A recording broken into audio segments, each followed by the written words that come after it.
Hello नमस्कार, मी सांची माझ्या चॅनलमध्ये तुम्हा सगळ्यांचं अगदी मनापासून स्वागत। सगळ्यांना सर्वप्रथम श्री स्वामी समर्थ।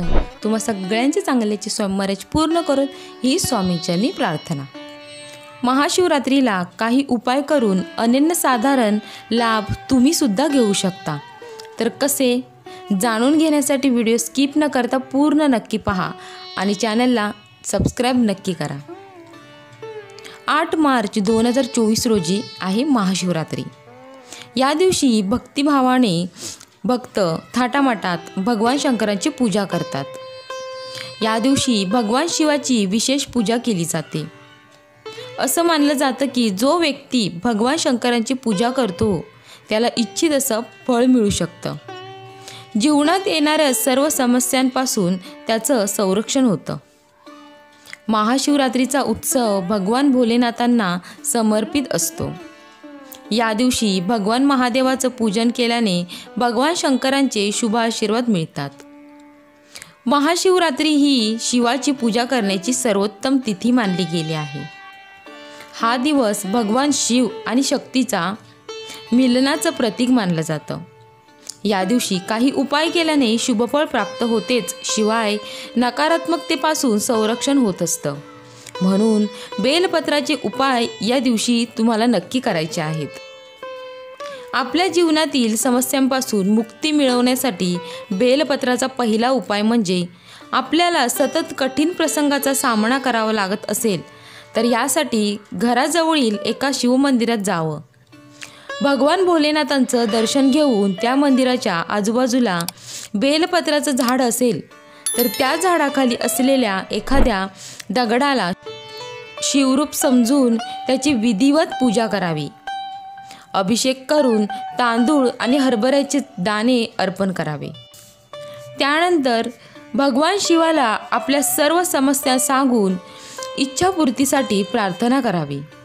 असं केल्याने भगवान शिवाचे आशीर्वाद प्राप्त होतात आणि सर्व समस्यांपासून मुक्ती मिळते। त्यानंतर बेलपत्राचा दुसरा उपाय म्हणजे बेलपत्राच्या झाडाखाली शिवलिंग ठेवावे आणि विधिवत त्याचं पूजन करावं। बेलपत्राच्या झाडामध्ये भगवान शंभू वास करतात आणि बेलपत्राच्या झाडाखाली शिवलिंगाची स्थापना करून त्याची पूजा करावी। याने शिवाचा आशीर्वाद नक्कीच लवकरात लवकर प्राप्त होतो।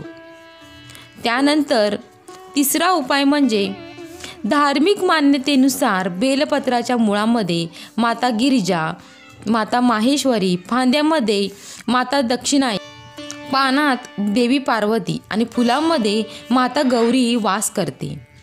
अशा परिस्थितीत घराबाहेर बेलपत्राचे झाड लावल्याने घरातील सदस्यांचं वाईट शक्तीपासून संरक्षण होत असतं। आणि बेलपत्राचं झाड जर तुम्ही घरी लावण्याचा विचार करत असाल तर वायव्य दिशेला नक्की लावावं। या उपायाने सुख समृद्धी कायम टिकून राहते। कुटुंबातील सर्व सदस्यही कायम उत्साही राहतात। एवढंच नाही तर बेलपत्राचं झाड लावल्याने ग्रहदोषाचं अशुभ परिणामही टाळता येऊ शकतात। महाशिवरात्रीच्या दिवशी हे 3 उपाय तुम्हाला नक्की करायचे आहेत। या व्यतिरिक्त पैशांच्या संबंधित समस्या कायम दूर होण्यासाठी महाशिवरात्रीला बेलपत्राचे काही छोटे उपाय सुद्धा तुम्हाला करायचे आहेत। महाशिवरात्रीच्या दिवशी शिवलिंगाला बेलपत्र अर्पण करावं। पूजेनंतर संध्याकाळी अर्पण केलेल्या बेलपत्रावर चंदनाने ओम लिहून ते तिजोरीत ठेवावं।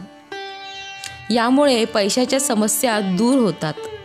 जर आपल्या घरात कोणी आजारी व्यक्ती असेल तर महाशिवरात्रीच्या दिवशी 108 बेलाची पानं चंदनाच्या अत्तराच्या भांड्यात बुडवून शिवलिंगाला अर्पण करावी।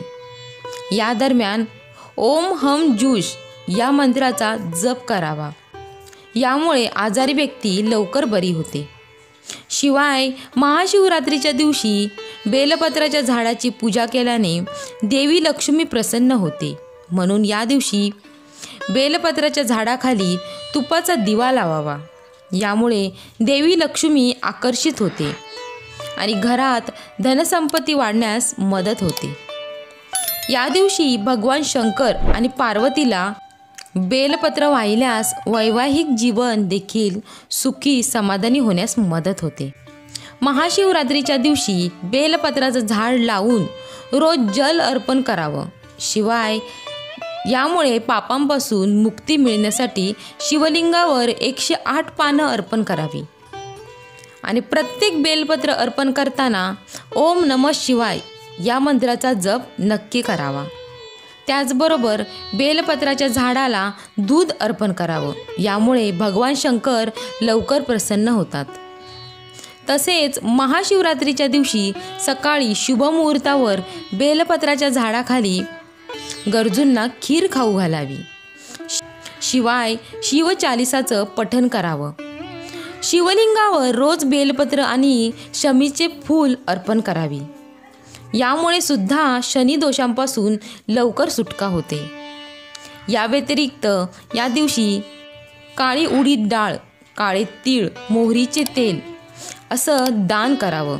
यामुळे शनिदेवाच्या त्रासापासून नक्कीच आराम मिळतो. तर 8 मार्च रोजी महाशिवरात्री साजरी होणार आहे.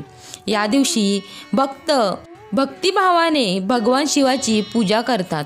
या दिवशी तुम्ही सुद्धा हे उपाय करून भगवान शंकरांचे शुभ आशीर्वाद मिळवू शकता. यामुळे आनंद, सुख, समृद्धी आकर्षित होण्यास मदत होते. अगदी छोटे आणि सोपे उपाय मी आजच्या व्हिडिओमध्ये तुम्हाला सांगितले आहेत. तर व्हिडिओ आवडला तर व्हिडिओला लाईक जरूर करा, जास्तीत जास्त शेअर करा, चॅनलला सबस्क्राईब नक्की करा. भेटू आपण अशाच एका नवीन व्हिडिओमध्ये. तोपर्यंत धन्यवाद.